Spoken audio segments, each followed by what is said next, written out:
જાંબુગોડા ગ્રામ પંચાયતને નવીન એમ્બ્યુલન્સની ભેટ. કકરોલિયાના દાનવીર પટેલ પરિવારનું સરાહનીય યોગદાન.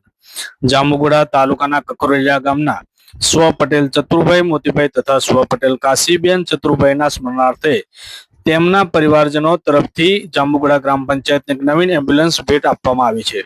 આ માનવ સેવાના કાર્યનું આજે પંચમહાલ જિલ્લા ભાજપ પ્રમુખ મયંકભાઈ દેસાઈની વિશેષ ઉપસ્થિતિમાં ભાવુક અને ઉત્સાહભર વાતાવરણમાં લોકાર્પણ કરવામાં આવ્યું હતું. આ એમ્બ્યુલન્સ સેવા ગુજરાત પ્રદેશ ભાજપના ઉપાધ્યક્ષ અને હાલોલ વિધાનસભાના લોકપ્રિય ધારાસભ્ય જયદ્રથસિંહ પરમારના તથા પંચમહાલ જિલ્લા ભાજપ પ્રમુખ મયંકકુમાર દેસાઈના માર્ગદર્શન હેઠળ કાર્યરત કરવામાં આવી છે.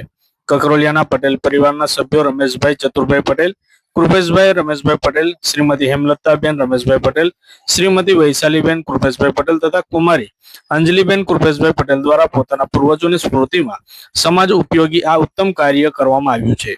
જ્યારે એમ્બ્યુલન્સ જાંબુગોડા અને આસપાસના ગ્રામીણ વિસ્તારોના નાગરિકો માટે ખૂબ જ આશીર્વાદરૂપ સાબિત થશે.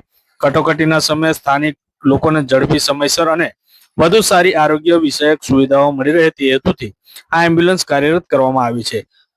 લોકાર્પણ પ્રસંગે ઉપસ્થિત મહાનુભાવો અને ગ્રામજનોએ આ પટેલ પરિવારની આ સામાજિક જવાબદારી અને ઉમદા દાન ભાવનાને બિરદાવી હતી અને તેમનો આભાર વ્યક્ત કર્યો હતો.